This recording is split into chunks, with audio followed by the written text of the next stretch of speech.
അവസാനമായിട്ട് അമ്മയുടെ വഴക്ക് കേട്ടത് എപ്പോഴാണ്? മഹിമ പറയണ്ട, ഷെയ്ൻ പറയട്ടെ. തിരിച്ചായിരിക്കും പറഞ്ഞിട്ടുണ്ടാവും. ഷെയ്ൻ കേക്കും ഉറപ്പാണ്, എനിക്കറിയാത്. എന്റെ സ്വഭാവം വെച്ച് കേൾക്കും. അവസാനമായിട്ട് വഴക്ക് കേട്ടത് എന്തിനാണ്? ഞാനെന്നും കേൾക്കാറുണ്ട്. ഓ, ഞാൻ ഓർത്ത് എനിക്ക് ജീവിതത്തിൽ വഴക്ക് കേട്ടിട്ടില്ല. ഞാൻ ഓർത്ത് അവിടെ മറ്റേ അമ്മ എന്റെ അമ്മ എന്നെ ആ സീനാന്ന് പറഞ്ഞു. വഴക്കൊക്കെ ഞാൻ എന്നും കേൾക്കാറുണ്ട്. എന്തിനാ ഏറ്റവും കൂടുതൽ വഴക്ക് കേൾക്കണേ?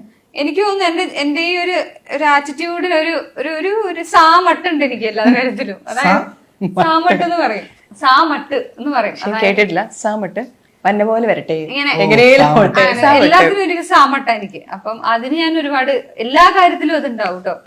ചെറിയ ചെറിയ കാര്യങ്ങളിൽ തൊട്ട് അതുണ്ടാവും. ഇപ്പൊ ഈവൻ ഞാൻ പാക്ക് ചെയ്യുന്ന രീതിയാണെങ്കിലും, ഞാൻ റൂമിൽ സാധനങ്ങൾ വെക്കുന്ന രീതിയാണെങ്കിലും, ഞാൻ ഡ്രസ് ചെയ്യുന്ന രീതിയാണെങ്കിലും, ഞാൻ സംസാരിക്കുന്നതാണെങ്കിലും, ഞാൻ ഹാൻഡിൽ ചെയ്യുന്ന രീതി, എല്ലാത്തിലും ഒരു സാമട്ടുണ്ട് എനിക്ക്. അതിന് ഞാൻ വഴക്ക് വെക്കാറ്. മാറ്റങ്ങളില്ല. ഓ, എന്തിനാ വെറുതെ, അതിന്റെ ആവശ്യമില്ലല്ലോ. ഇനി തേപ്പ് കൊടുത്തത് വാങ്ങിയത് എങ്ങനെ, ആർക്കാന്നൊക്കെ വേണ്ട പേര് പറയണ്ട. അവസാനമായിട്ട് തേപ്പ് കൊടുത്തത് അല്ലെങ്കിൽ വാങ്ങിയത് ഏതെങ്കിലും ഒരെണ്ണം പറഞ്ഞാൽ മതി. പ്രണയത്തിൽ ഏറ്റവും അവസാനമായി തേപ്പ് കൊടുത്തത് അല്ലെങ്കിൽ വാങ്ങിയത് അടുത്തായിരുന്നു. അതിൽ ഏതാണ് ചെയ്തത്? തേപ്പ് കൊടുക്കുമായിരുന്നോ വാങ്ങുമായിരുന്നോ ചെയ്തത്? സിമ്പിൾ. കോംപ്ലിക്കേറ്റഡ് ആയി പോയി. അല്ലെ കൊടുത്തതാണ് വാങ്ങിയതാണ്? സിമ്പിൾ ആയിട്ടുള്ള ഈ ചോദ്യങ്ങൾ. അറിയാതെ കൊടുക്കേണ്ടി വന്നു സാഹചര്യങ്ങളുടെ സമ്മർദ്ദം കൊണ്ട്. അയ്യോ പാവം. അല്ല, അതിപ്പോ അങ്ങനെയല്ല, കുറച്ച് പറ്റിപ്പോയി. ആഗ്രഹിച്ചിട്ടല്ല, വേദനിപ്പിക്കാൻ ആർക്കും ആഗ്രഹമില്ലല്ലോ. പക്ഷെ വേണ്ടി വന്നു.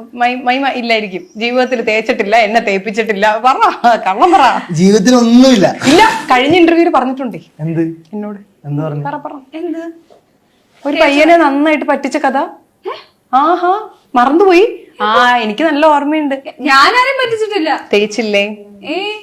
ഞാൻ ആരെയും തേച്ചിട്ടില്ല. ഞാൻ എന്നെ കൊണ്ടാവുന്ന വിധം മാക്സിമം പിടിച്ചു നിൽക്കാൻ നോക്കാറുള്ളൂ. ഇങ്ങോട്ട് തേപ്പ് മേടിക്കുവാണോ ചെയ്തേ?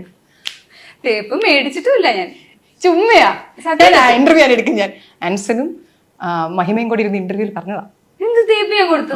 തേപ്പിന്റെ കഥ പറഞ്ഞു എന്നോട്. അത് ഇപ്പൊ എത്ര വർഷമായി? മാസങ്ങളായിട്ടുള്ള.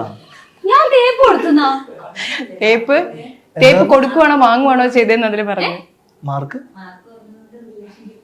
ഓ, അതാണോ? അത് തേപ്പാണോ? പിന്നെ 7ാം ക്ലാസ്സിൽ പഠിച്ചൊരു കൊച്ചിനോട്. അത് 5ാം ക്ലാസ്സിൽ പഠിക്കുമ്പോ എനിക്കൊരു, അതാണോ അവസാനത്തെ? അതാണോ പറയണേ?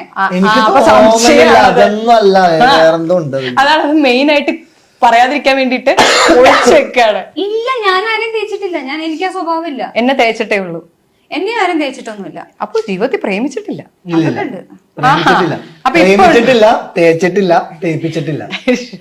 അതെന്താന്നറിയോ, ഞാൻ ആരെയും തേച്ചിട്ടില്ല. ഇല്ല, എന്റെ ഒരു സ്വഭാവം വെച്ചിട്ട് ഞാൻ ആരെയും അങ്ങനെ അതായത് നമ്മള് എന്നെ കൊണ്ട് മാക്സിമം ഏത് എക്സ്റ്റെന്റ് വരെ നമ്മളെ കൊണ്ട് പിടിച്ചു നിൽക്കാൻ പറ്റുമോ ആ എക്സ്റ്റെന്റ് വരെ പിടിച്ചു നിൽക്കുന്ന ഒരാളാണ്.